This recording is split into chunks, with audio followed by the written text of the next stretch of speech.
अस्सलाम वालेकुम friends, CCNA voice के 7th लेक्चर में खुशामदीद।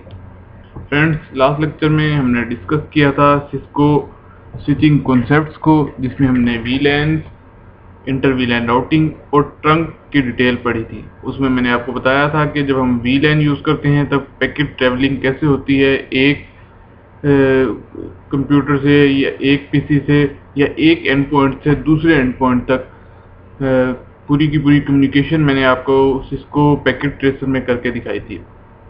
आज हम उसी को मज़ीद कंटिन्यू करेंगे। लास्ट लेक्चर में मैंने आपको बताया था कि हम जो हमारा आने वाला नेक्स्ट लेक्चर होगा उसमें हम इंटर वीलैन राउटिंग के पैकेट ट्रैवलिंग कॉन्सेप्ट्स को देखेंगे। उसके बाद DHCP देखेंगे कि DHCP क्या है, IP एड्रेसिंग आप कह सकते हैं कि IP एड्रेसिंग असाइन कौन कौन से तरीके से कर सकते हैं, उसमें फिर DHCP भी आएगा। और उसके बाद हम कंप्लीट लैब देखेंगे कि हमारे पास एक इन्वायरमेंट के अंदर हम एक कंप्लीट स्ट्रक्चर को कैसे प्रॉपरली डिप्लॉय कर सकते हैं। तो आज का जो हमारा लेक्चर है वो डाटा नेटवर्क के हिसाब से हमारा आज का लेक्चर आखिरी लेक्चर होगा। उसके बाद हम प्रॉपर कॉल मेजर एक्सप्रेस पे शिफ्ट हो जाएंगे। तो आज के लेक्चर क्योंकि सब लेक्चर्स का आप समझ लें कि एंड में जब मैं कंप्लीट लैब करवाऊंगा तो मिक्सचर होगा। आज का लेक्चर आपने गौर से देखना है और इसको लाजमी बार बार देख के अपने कॉन्सेप्ट्स को बेहतर करना है और उसके बाद फिर नेक्स्ट वीडियोस में जाना है। चलिए जी, आज का हम स्टार्ट करते हैं आज के लेक्चर को। CCNA वॉइस लेक्चर आपको फर्स्ट स्लाइड में नज़र आ रहा है, वॉइस लेक्चर 7। उसके बाद inter वीलैन routing, DHCP, complete lab, ये हमारा आज के टॉपिक का नेम है। बाकी आपको एज यूजुअल फर्स्ट जो स्लाइड है सेम वैसे की वैसी ही है, क्योंकि इसमें आपको पता है कि सिर्फ टॉपिक का नेम होता है। और ये बता देता हूँ मैं आपको कि ये कौन सा लेक्चर है हमारा इस सीरीज का। इंटर वीलैन राउटिंग, लास्ट लेक्चर में मैंने आपको इंटर वीलैन राउटिंग का कॉन्सेप्ट दे दिया था कि इंटर वीलैन राउटिंग क्यों यूज़ करेंगे इसमें हम अपने वॉइस के स्ट्रक्चर में, वो मैंने आपको बता दिया था। मैं मज़ीद दोबारा बता देता हूँ। ये हमारे पास एक स्विच 1 है, ये हमारे पास स्विच 2 है। इसकी स्विच 1 के साथ और स्विच 2 के साथ दो पीसी मैंने अटैच किए और दोनों पीसीज को मैंने कैट 5E या कैट 6 या कैटेगरी 5 और कैटेगरी 6 में से कोई भी आप केबल यूज़ कर सकते हैं, उनके ज़रिए मैंने अटैच किए। और आपको बताया था मैंने कनेक्टर जो इसमें यूज़ होता है वो RJ45 कनेक्टर यूज़ होता है। ये देखें, ये मैंने दोनों कनेक्ट कर दिए और दो स्विचेस को एक केबल के थ्रू ज्वाइन भी कर दिया, जिसको हम ट्रंक लिंक बनाएंगे। उसके बाद मैंने आपको बताया था जब हमने इंटर वीलैन राउटिंग, दो वीलैन्स के दरमियान राउटिंग करनी हो तो उसके लिए या तो हमें मल्टी लेयर स्विच जो राउटिंग के फंक्शन को परफॉर्म करता है, क्योंकि एक वीलैन का सबनेट दूसरा होता है, सेकंड वीलैन का सबनेट दूसरा होता है। तो उसके लिए हमारे पास कुछ 2 या 3 पॉसिबल वेज हैं जिसके थ्रू हम कनेक्ट कर सकते हैं और कम्युनिकेशन करवा सकते हैं। एक तो तरीका ये है कि हम मल्टी लेयर स्विच यूज़ कर लें। अगर हम मल्टी लेयर स्विच यूज़ नहीं करना चाहते हैं, हम राउटर को ही यूज़ करना चाहते हैं, तो हम राउटर को स्विच के साथ कनेक्ट करते हैं और उस पर कुछ कॉन्फ़िगरेशन करते हैं इंटर वीलैन राउटिंग के लिए। तो हमारे पास जो एक सिनेरियो यूज़ होता है, जो हम वॉइस की लैब्स में या वॉइस के स्ट्रक्चर में नॉर्मली ज़्यादा यूज़ करते हैं, वो हमारे पास है router on a stick scenario.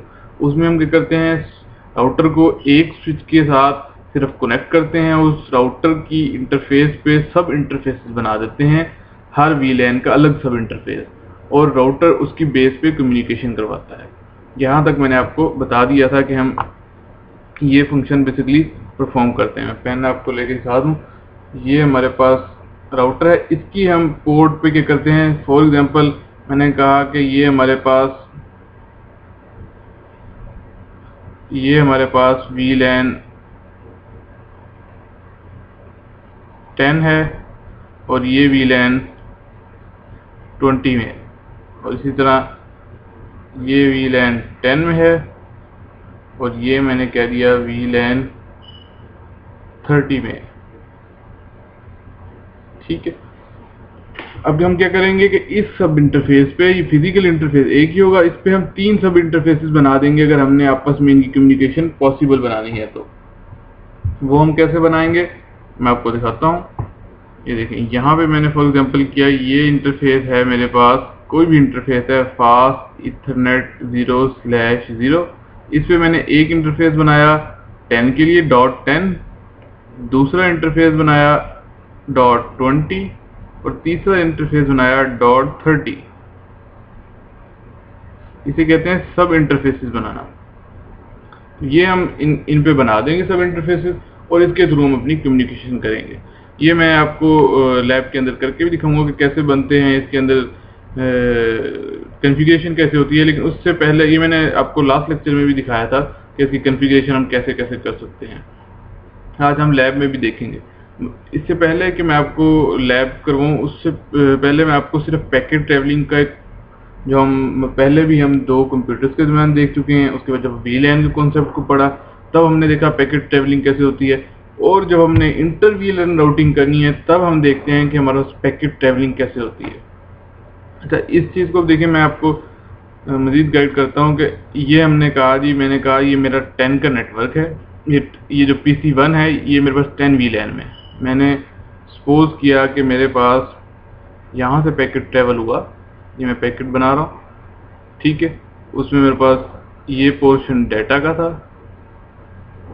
ये मेरे पास सोर्स मैक, ठीक है, डेस्टिनेशन, ये आप सोर्स IP कर लें पहले इसको, फिर डेस्टिनेशन IP, सोर्स मैक और डेस्टिनेशन में। अच्छा, इसमें अब देखें, लास्ट में मैंने बताया था कि हमारे पास VLAN यूज हो रही है तो हमारे पास VLAN का टैग भी होगा, जो पैकेट ट्रैवलिंग के टाइम देखा जाएगा कि ये VLAN किस VLAN में ये पैकेट है, उसकी बेस पे हम कम्युनिकेशन करेंगे। जब मैंने आपको बताया था कि चारों चीज़ें होना लाजमी है। अब फर्स्ट टाइम जब PC1 ने पिंग करना है या PC1 ने कम्युनिकेशन करनी है PC3 के साथ, PC3 भी क्योंकि सेम VLAN में है, अब होगा क्या, जिस तरह ही PC1 का पैकेट, अब इसके पास क्योंकि जब फर्स्ट टाइम है तो इसके पास डेस्टिनेशन मैक नहीं होगा। ये डेस्टिनेशन मैक की जगह आपके पास क्या होगा, ब्रॉडकास्ट पैकेट होगा, FFF broadcast packet, broadcast MAC address है।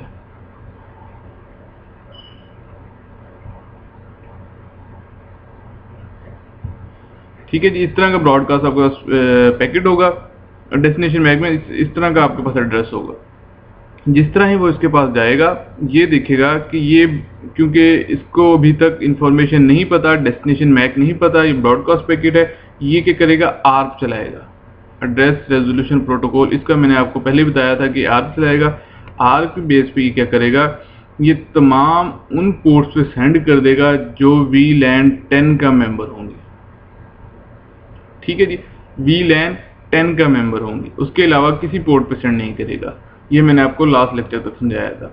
लेकिन अब मेरी बात याद रखें, एक तो ये VLAN 10 पे सेंड करेगा, और मैंने एक बताया था कि ये VLAN 10 के अलावा ट्रंक लिंक पे भी सेंड कर देगा। यहाँ तक मैंने आपको लास्ट टाइम सारी डिटेल्स बताई थी। तो जिस तरह ही इस पे आएगा, इस पे फिर पैकेट स्विच क्या करेगा, इसको पैकेट को 10 VLAN पे सेंड कर देगा, और अगर इसके पास कोई और ट्रंक लाइन होगी तो उस पर भी सेंड कर देगा। क्योंकि इसके पास ये भी ट्रंक लाइन होगी जो इसके राउटर से अटैच होगी, तो ये इस पर भी इसको सेंड कर देगा। अब देखें, जहां जहां पे वो सेंड कर रहा है, अगर तो वो पैकेट इस PC का है, इसके अलावा 10 के और भी PC हैं, जिस तरह ही पैकेट उनके पास पहुंचेगा, एक VLAN के अंदर डिफरेंट PCs हो सकते हैं ना, PC जैसे मैंने कहा 5 भी यहाँ पे है, ये मैंने कहा जी ये भी कनेक्ट है फॉर एग्जांपल। इस पे जब पैकेट आया, इस पे क्योंकि पैकेट इसके लिए नहीं होगा या डिस्कार्ड कर देगा, तो जो दूसरे जितने भी PC होंगे उनके पास जब पैकेट पहुंचेगा, वो देखेंगे कि ये डेस्टिनेशन IP मेरा नहीं है, वो डेस्टिनेशन मैक नहीं देंगे और उस पैकेट को डिस्कार्ड कर देंगे, सिवाय उस इंटरफेस के जो आपका डिफ़ॉल्ट गेटवे इंटरफेस होगा, जो आपने इसके अंदर डिफ़ॉल्ट गेटवे दिया हुआ होगा कि ये मेरा डिफ़ॉल्ट गेटवे है। डिफ़ॉल्ट गेटवे का मतलब ये है कि आपके पास एग्जिट लास्ट पॉइंट वही है, यानी जैसे आप एक क्लासरूम में एक चौकीदार खड़ा कर देते हो क्लास के बाहर, या एक बंदे खड़ा कर देते हो, या एक गेट आप कह सकते हो कि आप क्लास के अंदर हो और आपका जो एग्जिट पॉइंट है वो गेट है, सब ने गेट से ही गुजर के जाना है। तो आप इसके अंदर डिफाइन कर देते हो कि ये मेरा डिफ़ॉल्ट गेटवे है। आपने जब पैकेट कहीं और ट्रांसफ़र रिसीव ना हो रहा हो तो आपने डिफ़ॉल्ट गेटवे पे सेंड कर देना है। तो क्या होगा, डिफ़ॉल्ट गेटवे पे जब पैकेट जाएगा तो डिफ़ॉल्ट गेटवे की ये ब्यूटी होती है कि उस पैकेट को डिस्कार्ड नहीं करेगा। वो देखेगा कि ये पैकेट, अगर ये पैकेट दूसरे नेटवर्क का है, अगर तो उसी नेटवर्क का है, फिर तो वो कहेगा कि आपके अंदर ही, इस पूरे नेटवर्क के अंदर ही आपका डेस्टिनेशन मैक है। लेकिन अगर दूसरे नेटवर्क का, यहाँ पर फॉर एग्जांपल वो देखेगा कि अगर इसने PC1 ने पिंग किया है 30 को, तो क्या होगा कि जिस तरह ही पैकेट इसके पास जाएगा तो डिफ़ॉल्ट गेटवे देखेगा कि ये जो पैकेट है ये बेसिकली इसका जो डेस्टिनेशन मैक है वो उसके अपने नेटवर्क के अंदर नहीं मिला, तो वो इसके ऊपर क्या करेगा, राउटिंग परफॉर्म करेगा, इस पैकेट को देखेगा, ओपन करेगा और इसके ऊपर राउटिंग परफॉर्म करेगा अपने डेस्टिनेशन राउटिंग टेबल में देख के कि मेरे पास इसकी जो डेस्टिनेशन IP है उसकी एंट्री है या नहीं है, और उसकी बेस पे फिर आगे कम्युनिकेशन स्टार्ट कर देगा। बेसिकली होता क्या है इसके अंदर, होता है इसके अंदर थोड़ी सी गेम है। अब जब आर्प चलती है ना, तो आर्प के अंदर आपको डेस्टिनेशन मैक मिलता है, उसके बाद पिंग का या ICMP का पैकेट सेंड होता है। ये मैंने आपको डिटेल ऑलरेडी बता चुका हूँ, क्योंकि जब तक 4 चीज़ें आपके पास कंप्लीट नहीं होती आपके पास ICMP का पैकेट नहीं जाता। अच्छा, अब होता क्या है इसके अंदर, जिस तरह ही डिफ़ॉल्ट गेटवे पे पैकेट जाता है राउटर के ऊपर, राउटर क्या करता है, इसको अपना डेस्टिनेशन मैक भेज देता है।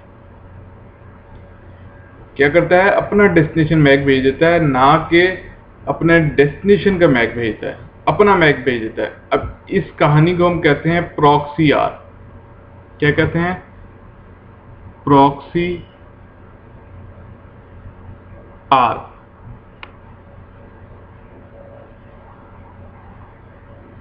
प्रॉक्सी आर, मैं कलर चेंज कर लेता हूं ताकि आपको मजीद आइडिया हो जाए। ठीक है जी, प्रॉक्सी आर्प हम इसको कहते हैं।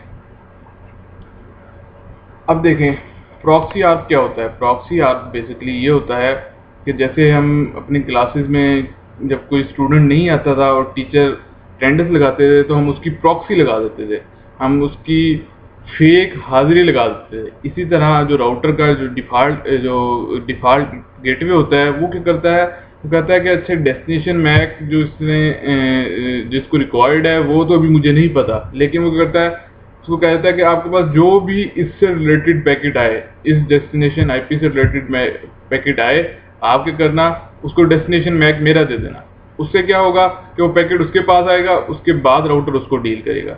यानी वो फेक हाजिरी लगवा देता है डेस्टिनेशन मैक की अपना मैक देके, इसीलिए इसको प्रॉक्सी आर्प कहते हैं। जैसे हम प्रॉक्सी अटेंडेंस कहते थे कि उसने प्रॉक्सी लगा दी है, या किसी ने आप अगर छुट्टी करते थे तो अपने फ्रेंड्स को कहते थे यार आज मेरी प्रॉक्सी लगवा देना। सेम वही कंसेप्ट है कि आप खुद मौजूद नहीं होते, यानी आपका डेस्टिनेशन मैक मौजूद नहीं होता, लेकिन वो उसको फेक अपना ही उसको कह देता है कि मैं बेसिकली क्या हूँ, इसका रिस्पॉन्सिबल हूँ, आप मेरे पास इसके पैकेट्स भेजना। तो क्या होता है, फिर जितने भी पिंग के पैकेट्स होते हैं वो सबसे पहले डिफ़ॉल्ट गेटवे पे जाते हैं, डिफ़ॉल्ट गेटवे फिर आगे उसकी कम्युनिकेशन करवाता है, और डिफ़ॉल्ट गेटवे के साथ फिर जो दूसरा जो आगे कम्युनिकेशन होती है फिर उसमें आर्प चलता है और पूरा प्रोसेस होता है। उसको अंडरस्टैंड करने के लिए मैं आपको एक मज़ीद सिनेरियो समझाता हूँ कि जिसमें आपको और ज़्यादा क्लियर हो जाएगा।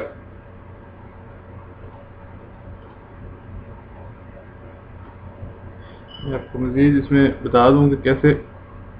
फॉर एग्जांपल मैंने कहा कि ये मेरे पास स्विच 1 है, ये मेरे पास स्विच 2 है, स्विच 1 और स्विच 2, इसके साथ PC अटैच है, इसके साथ PC अटैच है, और इसके साथ भी मैंने क्या किया, PC अटैच कर लिया, PC अटैच कर दिया। ठीक है जी। ये 2 पीसी मैंने अटैच किए। यहाँ पे मैंने क्या लिया, अपना एक राउटर लिया, राउटर की एक इंटरफेस मैंने इसके साथ अटैच की और एक इंटरफेस के साथ मैंने अटैच की। अब ये वाला सिनेरियो आप समझने की कोशिश करना कि इसमें होता क्या है। इसमें मैंने जैसे आपको बताया कि ये एक अलग सबनेट है पूरे का पूरा, और ये पूरे का पूरा एक अलग सबनेट है। अब दोनों सबनेट्स को जब आपस में आप कम्युनिकेशन करवाना चाहते हो, दो डिफरेंट सबनेट्स को या दो डिफरेंट वीलैन्स को, ये अलग वीलैन है, एक अलग वीलैन है, दोनों वीलैन्स को जब कम्युनिकेशन करवानी है उसके लिए आपको मल्टीलेयर स्विच या राउटर की जरूरत पड़ती है। उसमें हमने सब इंटरफेसेस का तो मैंने आपको बता दिया कि सब इंटरफेसेस यूज करेंगे, लेकिन मैं अब एक नॉर्मल सिनेरियो बता रहा हूँ कि अगर हम एक राउटर लेके उसकी एक इंटरफेस इस स्विच के साथ कनेक्ट कर देते हैं और एक इस स्विच के साथ कनेक्ट कर देते हैं, तो जब हमारा पैकेट फर्स्ट में इसके पास जाता है, ये प्रॉक्सी आर्प लगाता है, इसके पास प्रॉक्सी आर्प कॉन्सेप्ट लगाता है और इसको डेस्टिनेशन मैक भेज देता है। अब डेस्टिनेशन मैक भेज देता है, लेकिन इसकी जिस तरह ही ये देखता है कि ये आईपी बेसिकली क्या है, डेस्टिनेशन आईपी मेरे पास किस इंटरफेस पे है, फास्ट इथरनेट 0/1 पे है। यानी अगर उसके पास डेस्टिनेशन आईपी आया है 2.1.1.3 का और ये 1.1.1.0 का नेटवर्क है, 24 कर लेते हैं /24। अब वो देखेगा कि ये जिस तरह ही डेस्टिनेशन आईपी मेरे पास आया है 2 के नेटवर्क का, वो 2 के नेटवर्क पे सेंड कर देगा, और जब पैकेट इसके पास पहुंचेगा, क्योंकि ये जो आपके पास है ये चीज होती है मैक की बेस पे, राउटर काम कर रहा है आईपी की बेस पे, स्विच काम कर रहा है मैक की बेस पे। जब ये देखेगा कि इसके पैकेट जो है, इस पैकेट में जो डेस्टिनेशन जो मैक है वो क्या है, वो बेसिकली क्योंकि ब्रॉडकास्ट है, इसके ऊपर फिर दोबारा आर्प चलाएगा और उसका पैकेट को फाइंड करेगा और उस पैकेट को इसके पास भेज देगा। फिर ये दोबारा राउटिंग परफॉर्म करेगा और राउटिंग की बेस पे ये दोबारा कम्युनिकेशन आगे करेगा। तो इस सारे कॉन्सेप्ट को बेसिकली इसे कहते हैं इंटर वीलैन राउटिंग, यानी 2 वीलैन के दरमियान राउटिंग भी हो रही है। आईपी पैकेट जो है जब राउटर के पास जाता है तो आईपी की बेस पे राउटिंग होती है, लेकिन जब स्विच के पास आता है तो मैक की बेस पे उसकी फॉरवर्डिंग होती है और मैक अपने हिसाब से चलता है। फर्स्ट टाइम वही ब्रॉडकास्ट आर्प चलती है, उसके बाद सेम वही प्रोसीजर यूज होता है। ये सारा कॉन्सेप्ट है बेसिकली इसमें जो यानी एक्स्ट्रा को जो कॉन्सेप्ट है वो प्रॉक्सी आर्प का है और कोई नहीं है, बस प्रॉक्सी आर्प का। तो याद रखना है आपने कि जब आपके पास पैकेट फर्स्ट टाइम क्या होगा, पैकेट यहाँ से सेंड होगा, तो उसके बाद जब डेस्टिनेशन आईपी नहीं होगा तो तमाम पोर्ट्स पे सेंड करेगा अपनी ही वीलैन की, और उसके अलावा किस पे सेंड करेगा, ट्रंक लिंक पे। जिस तरह ट्रंक लिंक पे सेंड करेगा तो जो अपनी इस पोर्ट पे तो क्योंकि वो डिस्कार्ड कर चुका होगा पैकेट को, लेकिन इस पोर्ट पे डिस्कार्ड नहीं करेगा क्योंकि वो डिफॉल्ट गेटवे के, उसको पता होगा कि इसका डिफॉल्ट गेटवे है, उसको पैकेट को डिस्कार्ड नहीं करेगा। उसके बाद वो क्या करेगा कि इसको कहेगा कि ये जो आपने डेस्टिनेशन मैक मांगा है वो इसका डेस्टिनेशन मैक ये है, उसको डेस्टिनेशन मैक मिल जाएगा। उस डेस्टिनेशन मैक की बेस पे वो पिंग का पैकेट सेंड कर देगा। अब जब पिंग का पैकेट सेंड करेगा तब इसके पास पैकेट आएगा दोबारा, और फिर ये आगे फॉरवर्ड करेगा पैकेट को, उसकी बेस पे फिर ये इसके पास आएगा, यहाँ पे फिर आर्प चलेगी, आर्प की बेस पे पैकेट रिप्लाई होगा और इसको पैकेट मिलेगा और फिर रिप्लाई होगा। इस सारी कम्युनिकेशन को हम पैकेट ट्रेसर में भी देखते हैं कैसे परफॉर्म होता है। मैं आपको पैकेट ट्रेसर में भी दिखा देता हूँ। ये हमारे पास पैकेट ट्रेसर आ गया। हम सबसे पहले क्या करते हैं, स्विच लेते हैं, जल्दी मैं आपको दिखा देता हूँ।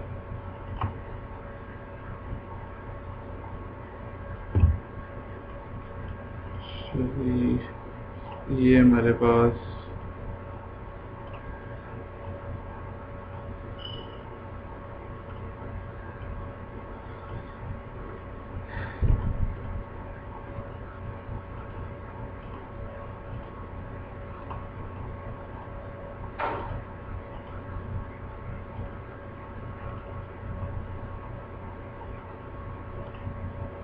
ये हम ऑटोमेटिक कनेक्शन लगा रहे हैं। ये बेसिकली क्या होता है,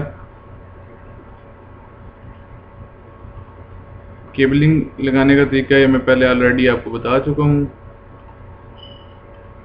ये हमने सारे कनेक्शन लगाए, ये देखें 01 इंटरफेस, 02 इंटरफेस और उसके बाद ये 03 इंटरफेस। इस तरह ये 01, 02 और 03 इसके इंटरफेसेस हम देख लेते हैं। 00 है, 01 है। सबसे पहले हम क्या करते हैं, स्विच इंटरफेस पे जाते हैं, इनेबल मोड में गए, कॉन्फ़िगरेशन मोड में गए, इंटरफेस फास्ट, यहाँ पे VLAN हम कॉन्फ़िगर कर लेते हैं। इस पे VLAN 10 हम कॉन्फ़िगर कर लेते, एग्जिट VLAN 10 मैंने कॉन्फ़िगर की। नेम मैंने दे दिया, कोई भी नेम आप दे सकते हैं। एग्जिट किया, उसके बाद हमने जो नेक्स्ट परफॉर्म करना है वो हम देखते हैं कि हमने क्या परफॉर्म करना है। इन पोर्ट्स को हम क्या करते हैं, interface fast 0/1 switch port mode access, switch port access VLAN 10 exit interface fast 0/2 switch port mode access, switch port access VLAN 10 exit और इंटरफेस फास्ट 0/3। इस पे static interface switch port mode switch port trunk encapsulation देंगे पहले हम, लेकिन क्योंकि packet tracer में हमें देनी नहीं पड़ती तो वो मैं कमांड नहीं दे रहा, वरना जो आपके पास कमांड होती है वो switch trunk port encapsulation .1q, ये कमांड आप दे के ओरिजिनल स्विच पे, उसके बाद आप देंगे स्विच पोर्ट मोड ट्रंक, ये आपने दी और यहाँ पे ट्रंक कॉन्फ़िगर कर दी। सेम इसी तरह आप इस स्विच पे आ जाएं, इस पे भी क्या करें, enable config mode interface fast 0/1 switch port mode access। By default इनका एक्सेस मोड ही होता है, लेकिन आप इसको हैबिट बना लें क्योंकि 3550 जो आपके पास स्विच है उस पर थोड़ा सा डिफरेंट होता है, लेकिन आप स्विच पोर्ट मोड एक्सेस की कमांड का हैबिट लाजमी बना लें। Switch port access mode access दे दिए मैंने, अभी VLAN कोई कॉन्फ़िगर नहीं की, पहले मैं VLAN कॉन्फ़िगर कर लेता हूँ। 20 मैंने इसको दे दिया, नेम उर्दू दे दिया, एग्जिट किया, दोबारा मैं इंटरफेस में आया, स्विच पोर्ट मोड एक्सेस मैं पहले दे चुका हूँ, दोबारा दे देता हूँ, स्विच पोर्ट एक्सेस VLAN 20, मैं इसको VLAN 20 में भी कर दिया। उसके बाद मैंने क्या किया, configuration interface fast 0/2 switch port mode access, switch port access VLAN 20 exit interface fast 0/3। इस पे मैंने क्या करना है, मोड कॉन्फ़िगर करना है, इस पर मैं मोड की कमांड दूंगा और मैं इसको मोड कॉन्फ़िगर कर लूँगा। वह डू शो VLAN करके हम VLAN की इंफॉर्मेशन भी देख सकते हैं। ये देखें, ये उर्दू में दोनों इंटरफेसेस आ गई हैं। उसके बाद मैं इस इंटरफेस पे जाऊंगा और मैं क्या करता हूँ, इस इंटरफेस पे मैं कहता हूँ कॉन्फ़िगरेशन T इंटरफेस फास्ट 0/0। इस पे मैं क्या करूँगा, IP एड्रेस दूंगा जो मैंने डिफ़ॉल्ट गेटवे देना है। मैं 0/0 पे क्या करता हूँ, 1.1.3 एक IP असाइन करता हूँ। कोई भी IP असाइन कर सकते हैं आप, जो आपके पास डिफ़ॉल्ट गेटवे आपने देना हो। ये मैं आपको बताता हूँ कहाँ पे हम देंगे, IP एड्रेस नो शट की कमांड दी हमने, इंटरफेस को ऑफ किया, इंटरफेस फास्ट 0/1।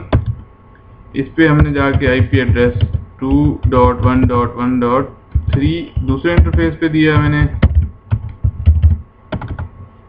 ये देखें जी, ये मैंने दे दिया, और नो शट की कमांड। दोनों इंटरफेसेस को मैंने अप किया। अब देखें ये दोनों इंटरफेसेस अप हो गए हैं। उसके बाद मैं इनमें गया कॉन्फ़िगरेशन IP कॉन्फ़िगरेशन में, यहाँ पे मैंने इनके IP दिए, इसको 1 दे दिया, और क्योंकि मैंने सबनेट जो है 24 वाला रखा है सबनेटिंग को, क्योंकि मैं अभी आपको पढ़ा नहीं रहा, तो ये देखें जी, ये डिफ़ॉल्ट गेटवे है। पहले हम ये नहीं यूज़ कर रहे थे, अब मैं इसमें डिफ़ॉल्ट गेटवे भी इंटर करूँगा ताकि इसको पता चले कि इसका डिफ़ॉल्ट गेटवे कौन सा है। 1.1.13 इस नेटवर्क, इस का IP मैंने 1.1.3 रखा था। इसमें भी सेम वैसे ही करेंगे। 1.1.1.2 IP इसका आ गया, सबनेट मास्क का 255.255.0, उसके बाद डिफ़ॉल्ट गेटवे 1.1.3। सेम इसी तरह हम क्या करेंगे, सॉरी PC2 पे IP 2.1.1.1 यहाँ का IP दिया मैंने 255.255.0 और यहाँ का डिफ़ॉल्ट गेटवे मैंने दिया था 2.1.3। ये देखें जी 2.1.1.2 255.255.0 2.1.1.3। ये हमारे पास जी इसका IP आ गया। तो ये हमारे पास कम्युनिकेशन कंप्लीट हो गई है। मैं यहाँ से प्रोटोकॉल ले लूँ ARP और ICMP, दो पैकेट्स को मैं सिर्फ कैप्चर करना चाहता हूँ। उसके बाद इसको विंडो को थोड़ा सा, अगर ये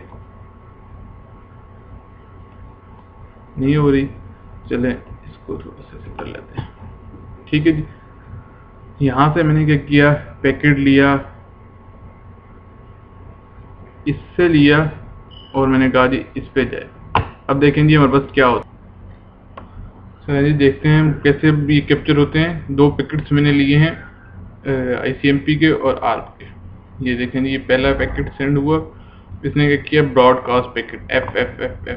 अच्छा, इसमें एक चीज़ याद रखनी है कि मैंने ये देखें जो पैकेट है वो सेकंड 2 वाले नेटवर्क पे लिया है, लेकिन इसने ऑलरेडी 1.1.1.3 को डेस्टिनेशन IP लिख दिया है। क्योंकि पैकेट ट्रेसर है, इसके अंदर थोड़ा सा ये एक उसने ऑलरेडी शुरू में ही इसको डेस्टिनेशन IP को डिफ़ॉल्ट गेटवे रख दिया है। क्योंकि उससे डिफ़ॉल्ट गेटवे आपके PC को पता है कि ये, क्योंकि ये 2 का नेटवर्क नहीं है, तो उसने अपने डिफ़ॉल्ट गेटवे को ही भेज दिया कि डिफ़ॉल्ट गेटवे के पास जाए। लेकिन ये क्योंकि ARP का पैकेट है, स्विच इसको क्या करेगा, ब्रॉडकास्ट करेगा। स्विच ने ब्रॉडकास्ट किया, यहाँ पे आया, यहाँ पे देखें, यहाँ पे ये पैकेट क्या हुआ, डिस्कार्ड हो गया। लेकिन इस पे पैकेट की क्या सिचुएशन हुई, इसने पैकेट को रख लिया। अच्छा, इसने पैकेट को रखा, अब देखें इसने पैकेट को आगे फॉरवर्ड नहीं किया, इसने रिप्लाई किया, इसने अपना डेस्टिनेशन मैक, ये देखें इसमें आपके पास डेस्टिनेशन मैक आपको नज़र आ रहा होगा, इसने अपना डेस्टिनेशन मैक ARP की बेस पे इसने कहा कि इसका कोई भी पैकेट आए तो उसका जिम्मेदार मैं हूँ और ये इसका डेस्टिनेशन मैक है। इसने अपना डेस्टिनेशन मैक प्रॉक्सी ARP लगवा दी, यहाँ पे प्रॉक्सी इसने टेंडर्स लगवा दी। जिस तरह ये दोबारा गया इसके पास, अब इसके पास क्योंकि चारों चीज़ें कंप्लीट हो गई, destination IP, destination MAC, source IP, source MAC. अब क्या करेगा, ये ICMP के पैकेट को फॉरवर्ड करेगा। ये देखें, ये इसका ICMP का पैकेट गया पर्पल कलर का। ब्रॉडकास्ट तो नहीं करेगा क्योंकि अब ये डायरेक्ट भेजेगा। इसके पास पैकेट आया, चारों चीज़ें इसके पास कंप्लीट थी। अब देखें अब आगे क्या होगा, मैंने आपको पहले बताया था। ये देखें यहाँ पे क्या हुआ, इसने फिर ARP भेजी, क्योंकि इसने ARP चलानी है। इसने ब्रॉडकास्ट का पैकेट भेजा, पहले इसने क्या किया, यहाँ से मालूम किया कि कौन सा इसका डेस्टिनेशन। ये देखिए यहाँ पे ये पैकेट डिस्कार्ड हो गया और इसने देखा कि ये इसका बेसिकली डेस्टिनेशन 2.1.1 जो आपके पास पैकेट है, इसका बेसिकली डेस्टिनेशन मैक, क्योंकि इसका IP तो इसके पास था, इसने IP की बेस पे ये पैकेट इसके ऊपर सेंड किया कि ये IP किसका है। इसने ब्रॉडकास्ट की स्विच ने, और स्विच ने बताया कि ये IP इस मैक का है, ये IP इस मैक का है। ये देखें ये IP इस मैक का है। जिस तरह उसको पता चला कि ये IP इस मैक का है, तब वो कम्युनिकेशन आगे फॉरवर्ड करेगा। ठीक है जी, ये इसका पूरे का पूरा एक प्रोसेस था। पहले यहाँ पे क्या होगा कि ARP चलेगी, ARP की बेस पे वो अपना मैक बता देगा, उसके बाद दूसरी साइड पे ARP चलेगी, उसको मैक पर चलेगा, और फिर क्या होगा, फिर बेसिकली आपके पास ICMP के पैकेट्स जाएंगे। देखें, अगर मैं आपको यहाँ पे अब अगर सिर्फ पिंग का पैकेट जाएगा तो अब हम देखते हैं कि कैसे पिंग का पैकेट जा रहा है। ये गया इसके पास, ये देखें यहाँ से डायरेक्ट इसके पास, क्योंकि इसके पास डेस्टिनेशन मैक सारी चीज़ें हैं, और इसने आगे सेंड किया। ये देखें रिप्लाई, और रिप्लाई उसके बाद ये सेम इस तरह ही कम्युनिकेशन स्टार्ट रहेगी। तो सारी जो थोड़ी सी कन्फ्यूजन है वो सिर्फ आर्प की बेस तक है। आर्प के अंदर क्योंकि प्रॉक्सी आर्प चलेगा तो आपके पास डेस्टिनेशन मैक जो है वो डिफ़ॉल्ट गेटवे का रिप्लाई होगा।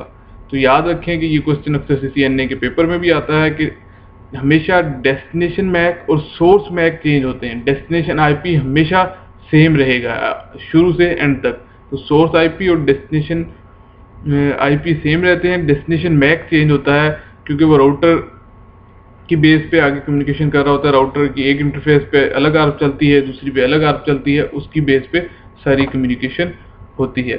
ये सारी कम्युनिकेशन आपने जहन में रखनी है। नेक्स्ट हम चलते हैं जी। नेक्स्ट हमारे पास क्या टॉपिक है, वॉइस VLAN कॉन्सेप्ट। अच्छा, ये स्लाइड जो मैं आपको दिखाने लगा हूँ ये मैंने पहले भी आपको दिखाई है, लेकिन उस टाइम मैंने आपको डिटेल में नहीं दिखाई थी। उसकी एक रीज़न थी कि उस वक्त ये टॉपिक थोड़ा सा प्रीमेच्योर टॉपिक था, उस वक्त आपको इसकी अंडरस्टैंडिंग नहीं होनी थी, इस वजह से मैंने इसको जल्दी से इस स्लाइड को आगे गो थ्रू कर दिया था। लेकिन आज हम इसको मज़ीद डिटेल में देखेंगे। वॉइस VLAN का कॉन्सेप्ट क्या है। अच्छा, हमारे पास जो सिनेरियो जो मैंने आपको बताया कि नॉर्मल होता ये है, मैं आपको दिखा दूँ। ये देखें, मैं पेन भी ले लेता हूँ। हमारे पास नॉर्मल होता ये है कि हमारे पास स्विच के साथ IP फ़ोन अटैच होता है और IP फ़ोन के साथ अटैच होता है हमारे पास PC।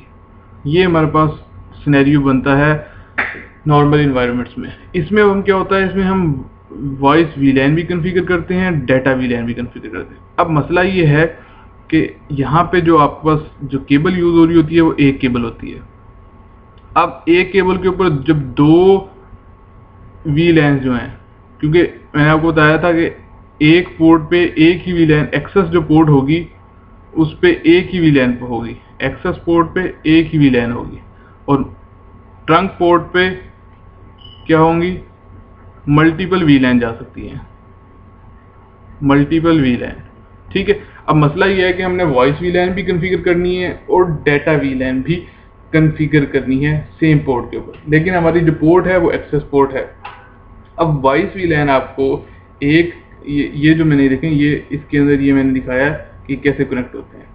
ठीक है, अभी मैं आपको समझाता हूँ कि और क्या चीज़ें लिखी हैं। वॉइस VLAN एक ऐसी आपको एबिलिटी देती है कि आप एक्सेस पोर्ट के ऊपर दो VLAN यूज़ कर सकते हो अगर एक VLAN वॉइस VLAN यूज़ हो रही है।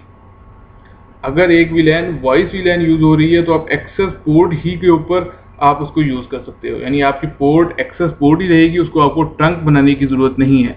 अच्छा, एक क्वेश्चन आता है कि ट्रंक हम इससे अच्छा हम ट्रंक ही बना लें। ट्रंक क्यों नहीं बनाते? ट्रंक इसलिए नहीं बनाते क्योंकि ट्रंक पर मल्टीपल VLANs की ट्रैफिक सेंड होती है। हमें यहाँ पे मल्टीपल VLAN नहीं चाहिए, सिर्फ वॉइस VLAN और डाटा VLAN चाहिए, इसीलिए हम इसको एक्सेस पोर्ट ही रखते हैं। अब ये परफॉर्म कैसे करती है? अब ये परफॉर्म ऐसे करती है, ये देखें, ये जो ट्रंक, ये जो केबल होती है जिस तरह ही स्विच के अंदर कनेक्ट होती है, स्विच के अंदर एक बिल्ट इन स्विच होता है। ये देखें, ये बिल्ट इन स्विच है। ठीक है, ये स्विच क्या करता है, built in switch same like इस स्विच की तरह परफॉर्म कर रहा होता है। अब क्या होता है, इस बिल्ट इन स्विच के साथ कनेक्ट होता है आपका PC। अब जिस तरह ही बिल्ट इन स्विच के साथ ये स्विच कनेक्ट होता है, ये इसको एज ए मिनी ट्रंक ले रहा होता है। मिनी ट्रंक नहीं होती है, लेकिन मिनी ट्रंक के तौर पे कंसीडर कर रहा होता है कि यहाँ पे दो VLANs ट्रेवल कर रही हैं IP फोन से दूसरे स्विच तक, क्योंकि इसके अंदर भी स्विच बिल्ट इन स्विच होता है, इसके अंदर भी ये भी स्विच है, तो ये इसको मिनी ट्रंक के तौर पे कंसीडर करता है कि ये इसकी मिनी ट्रंक है। इसको क्या करता है, ये IP फोन के क्या करता है कि जिस तरह ही इसके पास यहाँ से क्या करता है, ये टैग करता है IP के जो पैकेट्स होते हैं ना, ये जो स्विच इस पे यहाँ पे जो स्विच होता है वो वॉइस के पैकेट्स को क्या करता है, टैग्ड करता है कि ये जो पैकेट है ये वॉइस का है, और इसको टैगिंग लगा देता है कि ये इस VLAN का IP है। इसको कहते हैं टैग्ड वॉइस पैकेट्स। लेकिन जो पैकेट्स यहाँ से आ रहे होते हैं, क्योंकि इसके अंदर तो बिल्ट इन स्विच नहीं होता, ये तो अनटैग पैकेट भेजता है, तो जिस तरह ही अनटैग पैकेट इस स्विच के ऊपर आता है, ये सेम अनटैग पैकेट को आगे सेंड कर देता है। अब देखें, मैंने आपको बताया था कि जो एक्सेस पोर्ट होती है उस पर टैग्ड होता है पैकेट, यानी उस पर VLAN टैग होती है, और जो ट्रंक पोर्ट होती है वो अनटैग पैकेट जाता है। तो ये देखें कि अनटैग पैकेट जा रहा है डाटे के लिए, यानी डाटे के लिए मिड ट्रंक के तौर पे यूज हो रहा है, लेकिन वॉइस के पैकेट के लिए as a access port use हो रहा है, क्योंकि ये क्या करेगा, टैग लगा देगा इसको और इसको सेंड करेगा। होती ये एक्सेस पोर्ट है, लेकिन इसको मल्टीपल VLAN नहीं जाती, सिर्फ वॉइस VLAN और डाटा VLAN जाती है। लेकिन इसमें जो कॉन्सेप्ट होता है, जो समझने वाली बात है, वो ये है कि इसके अंदर बिल्ट इन स्विच होता है। क्या होता है? Built in switch. IP phones के अंदर बिल्ट इन स्विच होता है जो इस फंक्शंस को परफॉर्म करता है कि वॉइस VLAN और डाटा VLAN एक्सेस पोर्ट पे यूज हो सकें, और बिल्ट इन स्विच की वजह से वॉइस के जो पैकेट्स होते हैं उनको टैग लगता है, इसलिए टैग्ड वॉइस पैकेट्स का शो होते हैं आपके पास। जबकि जो डाटा के पैकेट्स आ रहे होते हैं, क्योंकि वो PC से आ रहे होते हैं, वो ऑलरेडी अनटैग्ड होते हैं, तो वो इसको अनटैग्ड ही रहने देता है, जैसे एक ट्रंक लाइन अनटैग्ड रहने देती है पैकेट को, और वो स्विच के ऊपर सेंड कर देता है। तो स्विच के पास क्योंकि वॉइस और डाटा VLAN ऑलरेडी कन्फिगर्ड होते हैं, तो उसको स्विच उसको उसी हिसाब से आगे फॉरवर्ड करता है। तो ये एक बेसिक थ्योरी है वॉइस VLAN की। वॉइस VLAN कन्फिगर करने का बहुत ज़्यादा एडवांटेज हो जाता है। उसका सबसे बड़ा एडवांटेज तो हमें यही मिलता है कि हम एक केबल के ऊपर, एक एक्सेस पोर्ट के ऊपर हम डाटा VLAN भी यूज़ कर लेते हैं और वॉइस VLAN भी यूज़ कर लेते हैं। इस कॉन्सेप्ट को आपने जहन नशीं रखना है। नेक्स्ट हम देखते हैं जी IP address assign. IP address assign दो तरीके से कर सकते हैं। एक वो तरीका जो हम पिछले सारी लैब्स में यूज़ कर रहे हैं, मैं जाता हूँ statically 1 dot 1 dot 2 dot 2 dot इस तरह करके मैं IP देता हूँ, ठीक है, और वो असाइन करता हूँ, वो उसे कहते हैं स्टैटिकल मेथड। एक होता है, अब उसको हम देख भी लेते हैं, we can assign IP addresses in 2 ways. First one is static method, जो मैं आपको बता चुका हूँ। सेकंड मेथड क्या है जी? DHCP server method. DHCP क्या होता है? Dynamic host configuration protocol. ये क्या है जी? मैनुअली IP एड्रेसिंग करता है। मैनुअली से मुराद ये है कि आप एक सर्वर बनाते हो, उस सर्वर पे रेंजेस असाइन कर देते हो, और आपके जितने भी एंड पॉइंट्स होते हैं उससे ऑटोमेटिकली IP ले लेते हैं। आपको जाके हर एक PC पे IP असाइन नहीं करना पड़ता। ये बड़े इन्वायरमेंट्स में बहुत ही हैंडी सर्वर है। फॉर एग्जांपल आपके पास 150 PC ये एंड पॉइंट्स हैं, तो अब एक एक पे जाके जब IP असाइन करोगे, डिफ़ॉल्ट गेटवे दोगे, DNS सर्वर दोगे, आपके लिए बहुत ज़्यादा हेक्टिक हो जाता है। उससे आप बचने के लिए क्या करते हो? सिर्फ एक सर्वर बनाते हो, उस सर्वर में रेंजेस देते हो, और बाकी सारे PCs ऑटोमेटिकली उससे खुद ब खुद IPs ले लेते हैं। आप माइक्रोसॉफ्ट DHCP सर्वर भी यूज़ कर सकते हो, call manager express as a DHCP भी यूज़ कर सकते हो, और एनी थर्ड पार्टी डिवाइस, जैसे कुछ एंड पॉइंट्स होते हैं उनमें DHCP की कैपेबिलिटी होती है, थर्ड पार्टी भी होते हैं, सिस्को के वायरलेस राउटर्स भी हैं, और भी डिफरेंट चीज़ें हैं जिनमें DHCP की फैसिलिटीज़ होती हैं, वो भी आप यूज़ कर सकते हो एज अ DHCP सर्वर। लेकिन थर्ड पार्टीज़ को नॉर्मली नहीं यूज़ किया जाता। अगर यूज़ किया भी जाता है तो बहुत लिमिटेड इन्वायरमेंट में कहीं कहीं पे आप यूज़ कर सकते हो, लेकिन अच्छे प्रोफेशनल इन्वायरमेंट्स में थर्ड पार्टी को यूज़ नहीं किया जाता। माइक्रोसॉफ्ट की DHCP को यूज़ किया जाता है, और CME एज अ DHCP को हम नॉर्मली वॉइस के नेटवर्क्स में यूज़ करते हैं। अपने एंड पॉइंट्स को IP असाइन करने के लिए हम DHCP CME पर ही बना लेते हैं, अलग से परचेज या अलग से लगाने के बजाय। अब हम देखते हैं DHCP डिटेल के हैं। DHCP वर्किंग स्टाइल हम देखते हैं कि DHCP के अंदर मैसेजेस होते हैं 4 किस्म के। कौन कौन से होते हैं जी? Discover, offer, request, acknowledgement. ये पैकेट्स कैसे होते हैं जी? सबसे पहले क्या होता है कि आपका जो PC है, ये आपका PC है, ये क्या करेगा? सबसे पहले DHCP डिस्कवर का मैसेज भेजेगा कि यहाँ पे इस नेटवर्क में कोई DHCP सर्वर है। अगर तो DHCP सर्वर होगा, ठीक है, वो इसकी रिक्वेस्ट को एक्सेप्ट करेगा। मैं बहुत शॉर्टली बता रहा हूँ, DHCP बहुत डिटेल में आप समझ सकते हैं इसको, लेकिन मैं इसको बहुत शॉर्ट वे में बता रहा हूँ ताकि आपके लिए समझना थोड़ा सा आसान रहे। डिस्कवर पैकेज भेजेगा, जिस तरह ही देखेगा अगर तो DHCP सर्वर है, वो क्या करेगा? इसको ऑफर करेगा कि हाँ जी भाई रिप्लाई के उसमें इसको ऑफर करेगा कि हाँ जी ये मेरे पास डिफरेंट सबनेट्स मेरे पास DHCP में हैं, आपको कौन सा सबनेट चाहिए या आपको कौन सा IP चाहिए, ये मेरे पास रेंजेस है। वो क्या करेगा, रिक्वेस्ट करेगा कि मुझे इनमें से दे दो। जिस तरह वो रिक्वेस्ट करेगा उसकी एक्नॉलेजमेंट आएगी कि आपको ये IP असाइन कर दिया गया है। ये बेसिकली इसके 4 पैकेट सेंड होते हैं, डिस्कवर करता है, फिर ऑफर करता है, फिर उसकी रिक्वेस्ट आती है कि मुझे ये चाहिए, उसमें से फिर एक्नॉलेजमेंट आ जाती है हाँ जी ये आप ले लो, इस टाइम तक ये अवेलेबल है। तो ये DHCP के 4 पैकेट बहुत ज़्यादा यूज़ होते हैं, इन्हीं की बेस पे कम्युनिकेशन DHCP करता है। बहुत ज़्यादा इसको बहुत अच्छा सर्वर है, इसको आप लाजमी डिटेल में माइक्रोसॉफ्ट DHCP सर्वर के अगर MCITP के अगर कोर्सेज देखें तो DHCP उसमें डिटेल में पढ़ाया जाता है।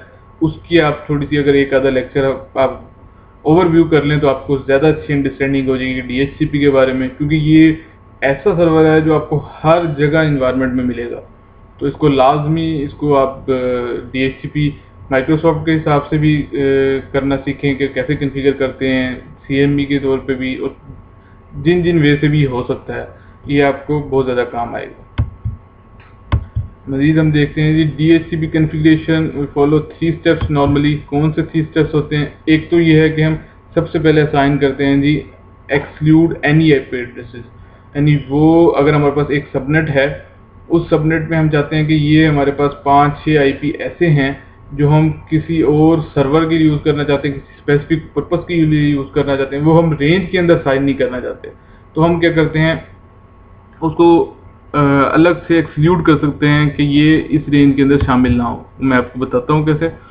क्रिएट DHCP पूल करते हैं, सेकंड ऑप्शन, उसमें हम डिफाइन नेटवर्क करते हैं कि नेटवर्क कौन सा है, डिफ़ॉल्ट राउटर कौन सा है, DNS की सेटिंग, और एनी अदर ऑप्शन, कोई भी अदर ऑप्शन दे सकते हैं। 150 मैंने इसलिए लिखा है कि वॉइस के केस में हम 150 यूज़ कर सकते हैं।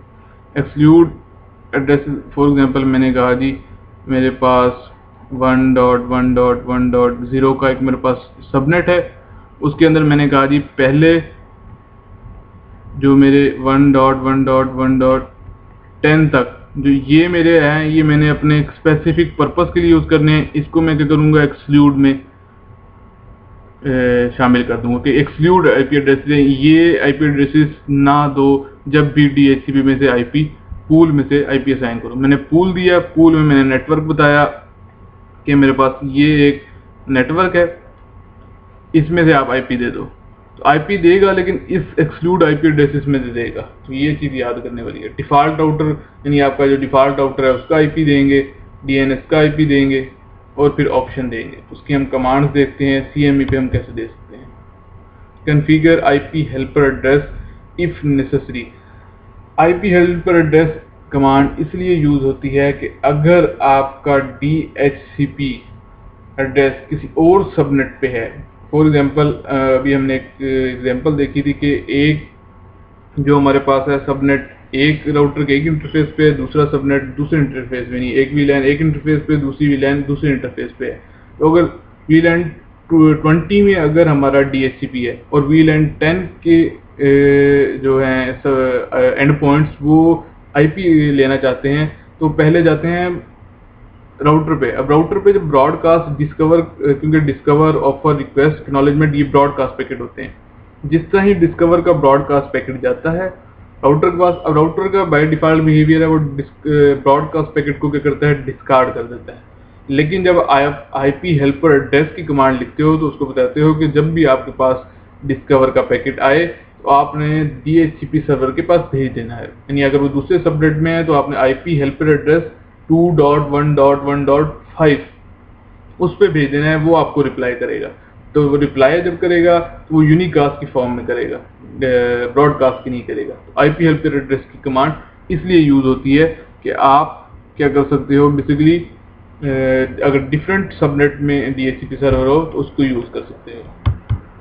अगर कोई और मज़ीद कन्फ्यूजन हो तो आप मज़ीद मुझसे पूछ सकते हैं। ये देखें जी, ये DHCP कॉन्फ़िगरेशन की कमांड्स हैं जो नॉर्मल शो हुई हैं, मैं आपको यहाँ पर दिखा देता हूँ। Configure terminal IP DHCP exclude addresses की कमांड ये है। सबसे पहले एक्सक्लूड एड्रेसेस देंगे, कौन कौन से एक्सक्लूड एड्रेसेस हैं, उसके बाद एक को डाटा के लिए बनाया कि आपने डाटा नेटवर्क के लिए बनाया, उसके बाद नेटवर्क की कमांड दी और उसका सबनेट दिया कि ये आपके पास नेटवर्क है 2 वाला। डिफ़ॉल्ट राउटर बताया कि उसका डिफ़ॉल्ट राउटर कौन सा है, यानी डिफ़ॉल्ट नेटवर्क कौन सा है। डीएनएस सर्वर बताया, ये इसका डीएनएस सर्वर है। इसी तरह नेटवर्क वॉइस का स्कोप बनाया और वॉइस के जो एंड पॉइंट्स हैं वो इससे आईपी लेंगे। उसके बाद ये आपने बेसिकली डीएचसीपी कॉन्फ़िगरेशन करनी है अगर आप राउटर पे या सीएमई पे as a DHCP server use कर रहे हैं। सिंगल साइट सोल्यूशन, ये हमारा जी फाइनल सिंगल साइट सोल्यूशन है जो हम काफ़ी दफ़ा देख चुके हैं कि हमारे पास सीएमई लगा हुआ होगा, उसके साथ 2 आईपी फ़ोन होंगे, पीसी अटैच होगा और इसके ऊपर हम फाइनल आज अपनी कंप्लीट लैब करेंगे जिसमें हमारे पास सीएमई के ऊपर हम कॉन्फ़िगरेशन नहीं करेंगे, उस तक तमाम डाटा की रिलेटेड चीज़ें हैं वो कंप्लीट हो जाएंगी। वो हम देखते हैं कौन कौन सी हैं। Connection of equipment with cable description हम देखेंगे, VLAN configuration, access and trunk port configuration, फिर हम इंटर वीलैन राउटिंग भी इसी के अंदर देखेंगे और डीएचसीपी कॉन्फ़िगरेशन करके देखेंगे। एंड में हम हमारा जो devices gain the IP addresses जो हमारा रिजल्ट होगा to DHCP server and voice and data VLAN ping each other, दोनों एक दूसरे को पिंग कर सकेंगे। ये आज का हमारा लैब का सिनेरियो है। चलें जी हम अपनी लैब देखते हैं। इसको मैं न्यू कर लेता हूँ। ये अब हम दोबारा लैब बनाते हैं। ये हमारे पास स्विच आ गया, ये हमारे पास सीएमई आ गया, कॉल मैनेजर, ये हमारे पास आईपी फ़ोन आ गए, ये हमारे पास पीसी आ गए। देखें यही सिनेरियो था जो हमने पहले देखा है और उसके बाद हमने केबल्स लगाई।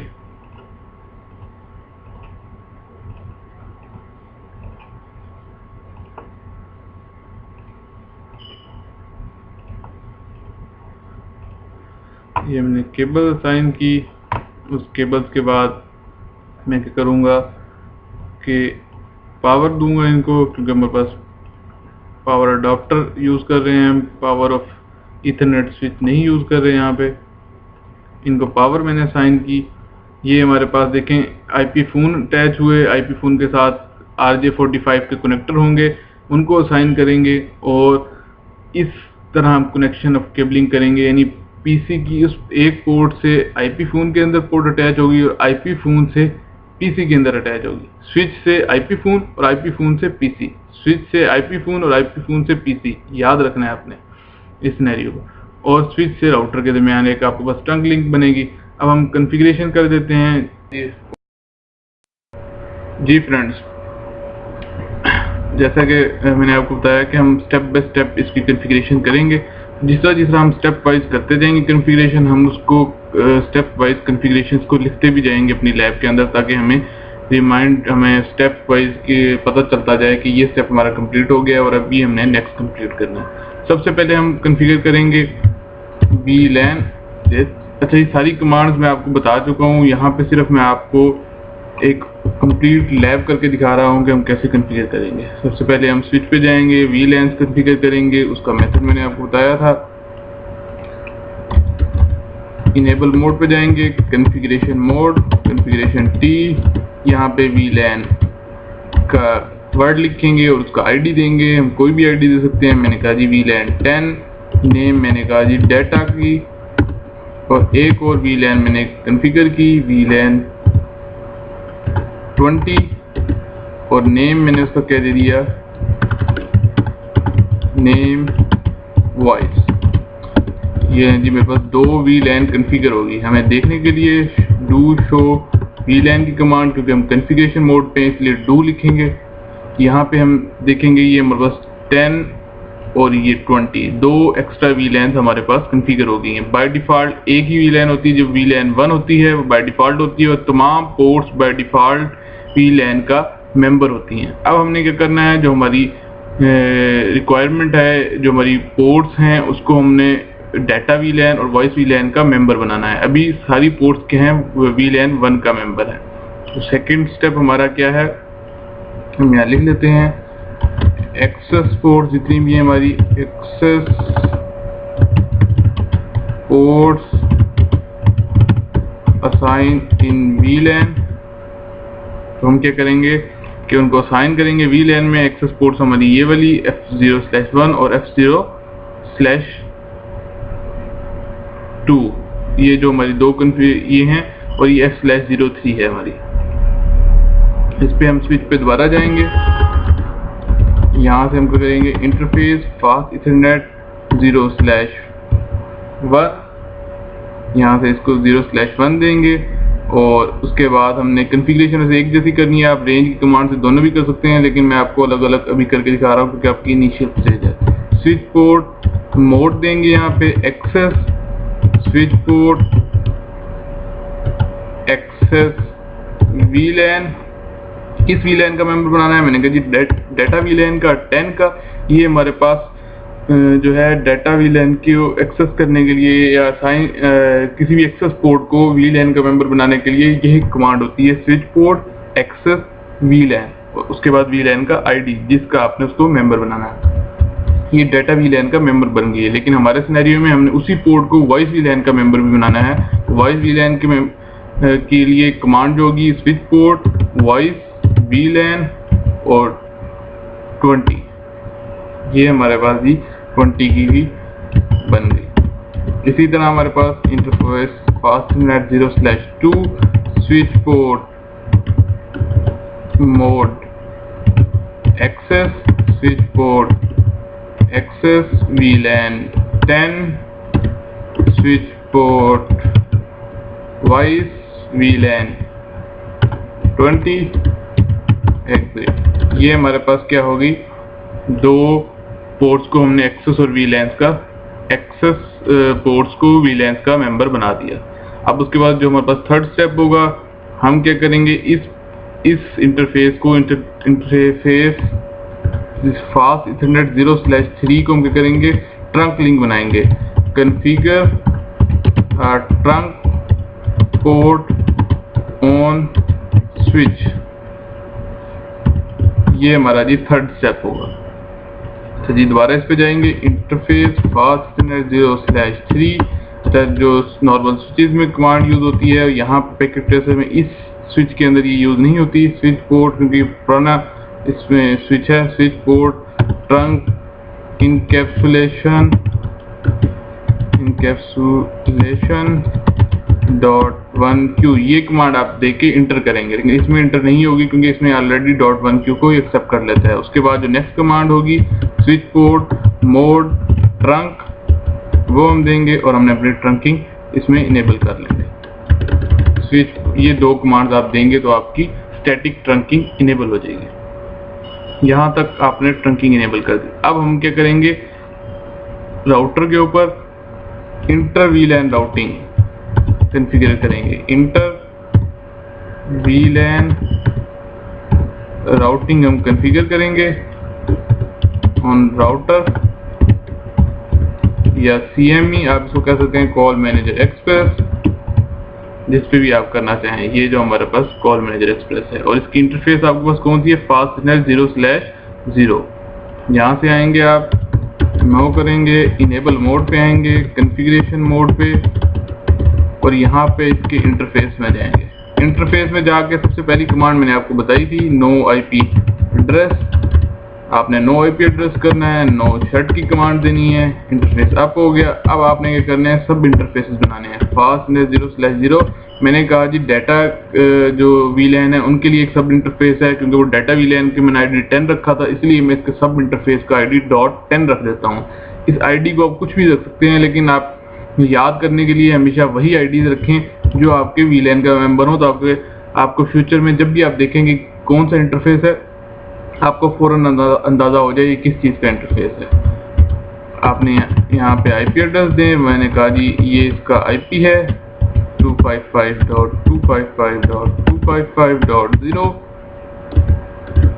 अच्छा जी, ये देखें, ये मैंने कमांड जान के आपको दिखाने के लिए की है। जिस तरह ही आप सब इंटरफेस पे IP एड्रेस देंगे, ये देखें अब उसने एक आपको एरर दिया। उसने कहा है कि आप क्या करो, configuring IP routing on a lab sub interface only allowed if that sub interface is already configured as a part of 802.10 और 802.1q और ISL VLAN। कहता है कि यहाँ पे जब तक आप IP कॉन्फ़िगर नहीं कर सकते सब इंटरफेसेस पे, जब तक आप इसकी इनकैप्सुलेशन ना बताओ। सबसे पहले आपने इनकैप्सुलेशन बतानी है, इनकैप्सुलेशन.1q, और यहाँ पे आपने VLAN का ID देना है। मैंने इसको 10 का मेंबर बनाना है तो मैंने इसको 10 ID दिया। उसके बाद ये देखें मैं दोबारा कमांड देता हूँ और उसने कमांड को एक्सेप्ट किया, एग्जिट। इसी तरह इंटरफेस fast0/0.20 मैंने एक सब इंटरफेस बनाया और उसमें भी इनकैप्सुलेशन.1q 20 IP एड्रेस दिया मैंने 2.1.1.1 255.255.255.0। नो शर्ट कैसे देने की जरूरत नहीं है क्योंकि सब इंटरफेस है, ऑलरेडी अप होगा क्योंकि इसका फिजिकल इंटरफेस अप है, लेकिन आप दे भी दें तो कोई मसला नहीं है। ये आपने जी क्या किया, सब इंटरफेसेस भी बना लिए। अब देखते हैं, ये देखें ये ग्रीन हो गई लाइट्स, इसका मतलब इनकी ट्रंकिंग इनेबल हो गई है। हम यहाँ से जाके चेक भी कर सकते हैं, do show IP interface trunk, do show interface trunk. ये देखें जी ये ट्रंकिंग इसके साथ बनी हुई है। 80 fast0/3 की ट्रंकिंग है, 80.1q इनकैप्सुलेशन है इसमें और ट्रंकिंग इसके ऊपर इनेबल है इस पोर्ट के ऊपर, ये आप यहाँ से देख सकते हैं। अब हमारा जो फिफ्थ टास्क है वो क्या है, वो हमने अपना DHCP कॉन्फ़िगर करना है। कॉन्फ़िगर DHCP सर्वर, वो हम किस पे करेंगे, CME पे, कॉल मैनेजर एक्सप्रेस पे। यहाँ से हम आएंगे, सबसे पहले मैंने आपको बताया था एक्सक्लूडेड एड्रेसेस जो भी आपने असाइन करने हैं पूल के लिए। यहाँ पे हम दो तरह के पूल बनाएंगे, एक डाटा के लिए और दूसरा वॉइस के लिए। यहाँ पे IP DHCP एक्सक्लूडेड एड्रेस का मतलब ये होता है कि जो भी रेंज आप पूल के अंदर दें, जो भी सबनेट दें, उसके कुछ IPs आप एक्सक्लूडेड कर दें ताकि आप फ्यूचर पर्पस के लिए स्टैटिक सर्वर्स के लिए यूज कर सकें। फॉर एग्जांपल सम टाइम आपके इन्वायरमेंट में ये होता है कि एक ही रेंज होती है, ठीक है, उसमें आप DHCP असाइन कर देते हो। अब आपको स्टैटिकली कुछ IPs चाहिए होते हैं क्योंकि जब आप सर्वर से रिलेटेड एप्लीकेशन इंस्टॉल करते हो, कोई सर्वर इंस्टॉल करते हो, उसके लिए आप स्टैटिक IP देते हो, वहाँ पे उसको आपको IP की जरूरत पड़ती है सेम रेंज की, लेकिन आपका DHCP की पूरी पूल असाइन हुई होती है तो आपके लिए वो प्रॉब्लम हो जाती है उसको IP को गेन करना। इससे बचने के लिए, इससे अवॉइड करने के लिए आप कुछ IPs को शुरू में ही एक्सक्लूड कर देते हो कि DHCP उन IPs को ना कंसीडर करे, उससे नेक्स्ट IPs को कंसीडर करे। फॉर एग्जांपल मैंने कहा जी ये मेरी एक रेंज थी, इसके 1.1.1.0 हमारे पास सबनेट था, इसकी मैंने 10 तक 1 से लेके 10 तक क्या किया, इसके IP एड्रेसेस को एक्सक्लूड कर दे, ठीक है। इसी तरह मैंने कहा जी 2.1.1.1 2.1.1.10 तक एक्सक्लूड कर दे, 10 के बाद जितने भी IPs हैं वो असाइन करें।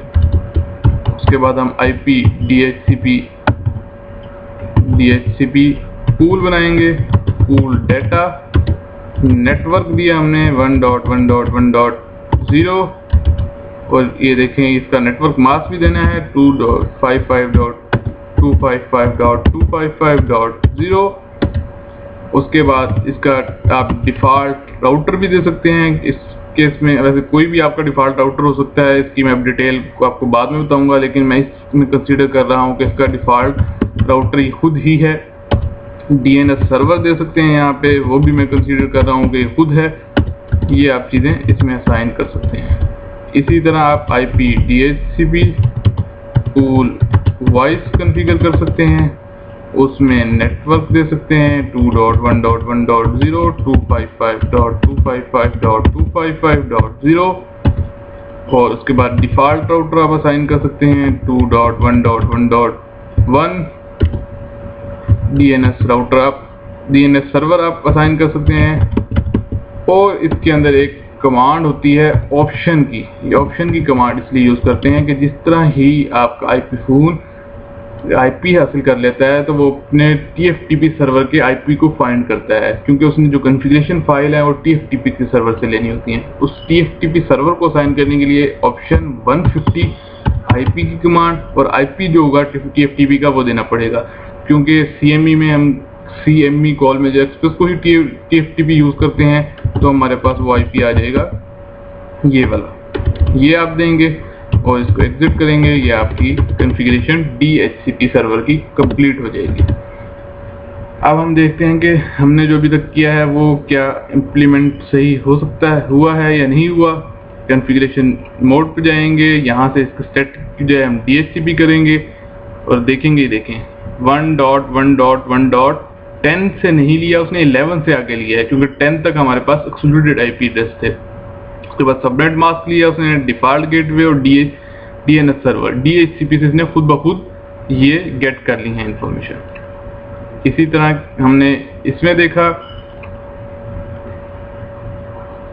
ये देखें जी .1.1.1.12, इसी तरह ये नेक्स्ट आईपीस गेन करता जाएगा पूल में से, जितने भी इसके साथ पीसीज अटैच होंगे उन सबको ये गेन करता जाएगा। ये और ये देखें, ये आईपी फोन के ऊपर आपके पास आईपी एड्रेस जाके आ गए हैं 2.1.1.12, गेटवे 2.1.1.1।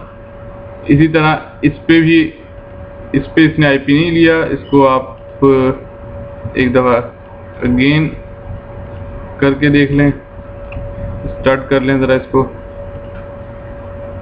ये स्टार्ट होके ये भी आईपी ले लेगा, क्योंकि वो सम टाइम डीएचसीपी से आईपी गेन नहीं करता, उसको आपको रिस्टार्ट करना पड़ता है ताकि आपका मसला हल हो जाए। तो ये आज सारी की सारी हमारे पास डीएचसीपी कंप्लीट एक लैब थी जो डाटा नेटवर्क से रिलेटेड ज़्यादा जिसका पार्ट था, जिसमें वीलैन हमने कन्फिगर किए, एक्सेस पोर्ट्स को साइन के वीलैन का मेंबर बनाया, उसके बाद ट्रंक पोर्ट स्विच पे कन्फिगर की, इंटर वीलैन राउटिंग की, डीएचसीपी सर्वर हमने उसको कन्फिगर करके देखा। यहाँ से हम इसको पिंग करके भी दे सकते हैं कि पिंग 1.1.1.1 पे ये अपने डिफ़ॉल्ट राउटर पे पिंग कर रहा है जी, पिंग कर रहा है। उसके बाद हमारे पास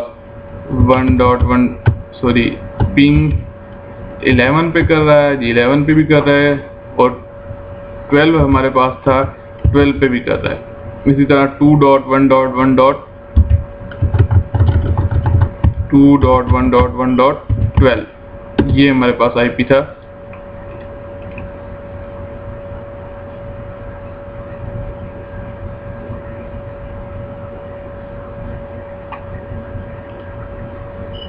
ये देखें जी 2.1.1.12 को भी अगेन पिंग कर रहा है, इसको पिंग करना चाहिए, क्योंकि आपने इंटर वीलैन राउटिंग के 2 वीलैन राउटिंग के दरमियान भी पिंग करना चाहिए। 2 पैकेट इसने इसलिए ड्रॉप किए कि शुरू में आर्क की रिक्वेस्ट इसके पास इसने सेंड की, तो वो आर्क की रिक्वेस्ट, आर्क का जो प्रोसेस होता है उसके दरमियान जो पैकेट लॉस हुए हैं वो बेसिकली शुरू के जो पहले 2 पैकेट्स होते हैं या एक पैकेट वो अक्सर ड्रॉप हो जाता है, उसके बाद आपको देखें कोई पैकेट्स ड्रॉप नहीं हो रहे। तो ये कंप्लीट मतलब आपकी लैब थी। इसके बाद हम अपनी अब जितनी भी आने वाली लैब्स हैं उसमें हम कॉल मेजर एक्सप्रेस को, सीएमई को डिस्कस करेंगे। ये देखें इस पे भी आपको नज़र आ रहे होंगे 2-3 आईपीज आपको नज़र आ रहे हैं, मैं आपको यहाँ पे करके दिखाऊँ ताकि आपको मज़ीद क्लियर हो जाए। देखें फास्ट 0/10.20 और उनको आईपी भी और उनके स्टेटस भी लिंक अप नज़र आ रहे हैं आपको। तो नेक्स्ट आने वाले लेक्चर में हम अपने कॉल मैनेजर एक्सप्रेस को बहुत डिटेल में डिस्कस करेंगे। अब जितने भी हमारे अगले 4 से 5 लेक्चर हैं उसमें हम इंशाल्लाह अपनी पूरी कोशिश करेंगे कि उसको कंप्लीट डिटेल में उस सिनेरियो में देखें जिसमें आपके डिप्लॉयमेंट के लिहाज से आपको आसान हो। अगर आपको कोई प्रोजेक्ट भी मिल जाए 50 का या 10 या 20-30 यूजर्स का, तो आप उसको खुद भी डिप्लॉय कर सको, क्योंकि ये CCNA वॉइस है, एसोसिएट लेवल है, इसलिए इसमें आपको स्मॉल नेटवर्क तक ही रहना पड़ेगा। अगर इससे ज़्यादा नेटवर्क्स में जाएंगे 100+ की अगर आप बात करेंगे तो उसके लिए भी CME यूज़ हो सकता है 250 तक, लेकिन जितना ज़्यादा जाते जाएंगे हम फिर कॉल मैनेजर की तरफ शिफ्ट करते जाएंगे। इस कोर्स में कॉल मैनेजर भी शामिल है, आखिरी 3-4 लेक्चर कॉल मैनेजर पे होंगे, लेकिन कॉल मैनेजर हमारा सारा शामिल नहीं है, क्योंकि कॉल मैनेजर CCNP और CCIE वॉइस, जिसे आप CCIE कोलैबोरेशन कहते हैं, उस पे वो सारे का सारा कॉल मैनेजर पे ही डिपेंड करता है। तो कॉल मैनेजर तो बहुत बड़ा है, लेकिन हम उसको सिर्फ उसका इंट्रोडक्शन, उसकी इंस्टॉलेशन वगैरह थोड़ी सी चीज़ें देखेंगे ताकि आपको आइडिया हो जाए। ठीक है, अब मुझे इजाज़त दीजिए। पहले हम देख लें कि हमारे पास लास्ट हमारे पास ये हमारी स्लाइड कंप्लीट हो गई है। इंटर वीलैन राउटिंग भी कर ली है हमने, devices gain the IP address और voice and data VLAN ping की इजाज़त। एंड थैंक्स की स्लाइड आ गई है, मुझे इजाज़त दीजिए। अपनी दुआओं में याद रखिएगा। अल्लाह आप सबका हामी नासिर हो। अल्लाह हाफिज़।